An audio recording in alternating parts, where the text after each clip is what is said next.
What this tells me is that Europe writ large has ceased functioning completely as what we would consider a normal economy.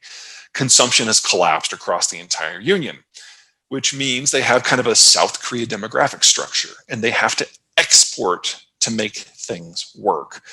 Europe, the EU in general, cannot survive in a world without easy access to consumption-based markets, which means that the United States was edging towards a trade war with the European Union, regardless of who won our elections back in November. Now, for you guys specifically, the big sticking point is something called the Common Agricultural Program, which is basically a subsidy regime in order to keep farmers on the land. It's been a sticking point in trade negotiations with the United States for quite literally decades, and Spain in particular is the #3 recipient of CAP funds. For citrus specifically, it comes out to $100 million per year. Spanish citrus is also wildly dependent on being able to sell to the rest of the European Union writ large, which requires the Union to be intertangled, intermeshed, under treaty law, and having someone to export to. So all the changes that we are seeing in the global environment are deadly to the European Union in its current form. And whether they decide to cut the cap in order to have a little bit extra cash to throw around, or the common market just fractures under the pressure, it really doesn't matter. Any possible path from this point forward is very, very bad for agriculture in Spain in general. And they certainly don't have the capacity to make it work without external support from the rest of Europe.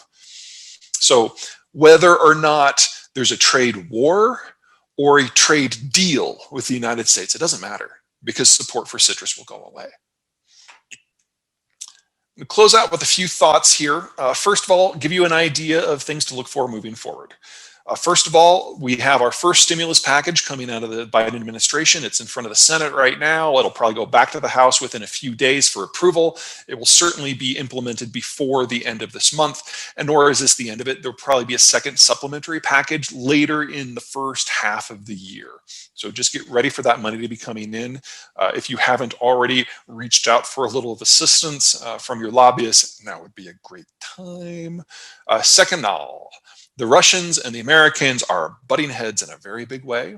We are opposed on energy policy. We are opposed on human rights policy, democracy, cyber theft, you name it.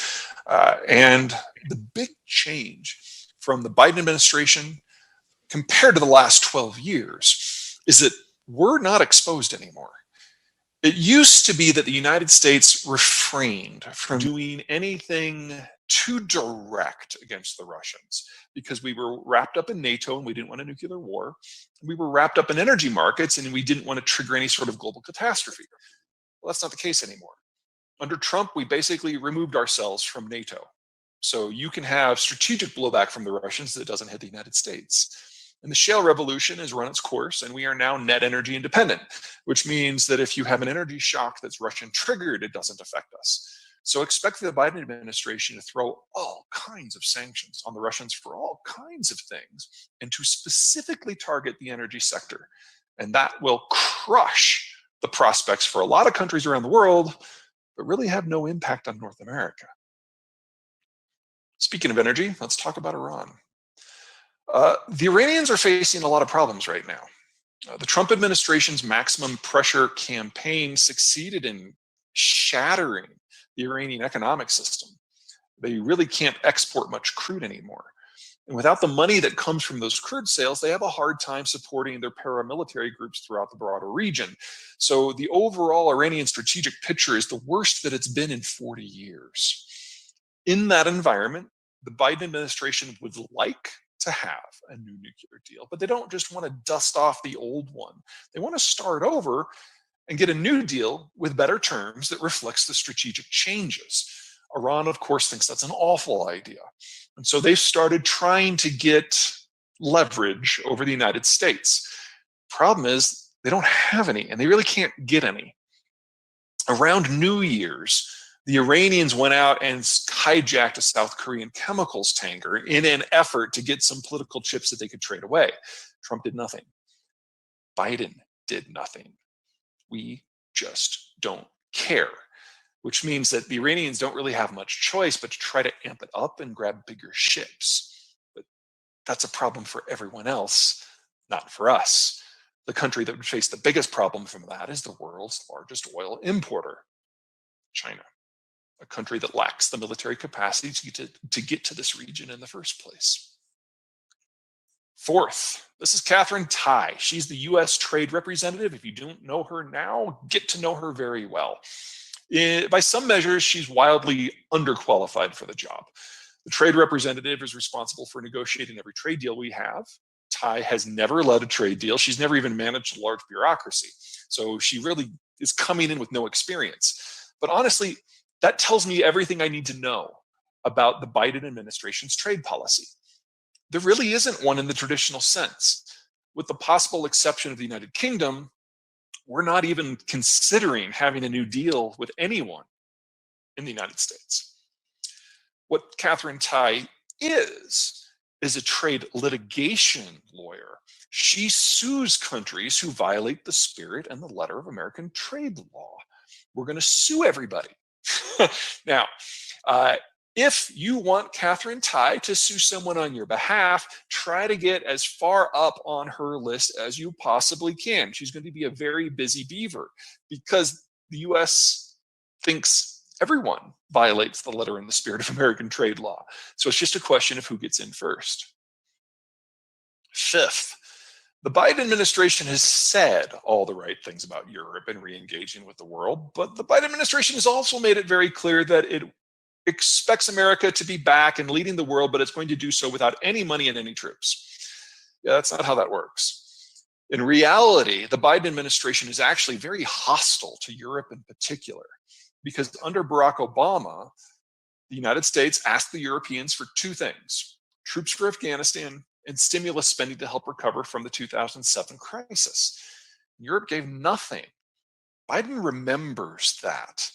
And so I expect relations with the Europeans to take a very dark turn very early in the Biden's term, certainly this year. And by the time we get to the second half where the US economy is recovering, but Europe's not, expect that trade war. And then finally, China. Things are going bad on both sides of the relationship. On the Chinese side, we've seen that what economic growth they had last year wasn't from consumption, and it really wasn't from exports. It was from inventory build. It's very Enron. I mean, we've seen this movie before. Asia in 1997, 1998, that big crisis, had the same sort of start. The Chinese demography is sharply terminal. The Chinese Politburo knows that their economic model is collapsing. And so they're closing ranks, they're demonizing outsiders, and they are trying to enact a broad-scale political purge in preparation for a broad-scale lockdown. They know they face an economic challenge and maybe even an economic collapse. So going into a dictatorial political system is their way of holding the center. Will it work? Too soon to tell. But if you're from the outside world and you have an economic relationship with the People's Republic, it's time to get out. And that's just that side. On our side, Donald Trump threw a couple of grenades into the relationship on his way out the door. One, he called what was going on in the western province of Zhejiang a genocide because it's a genocide.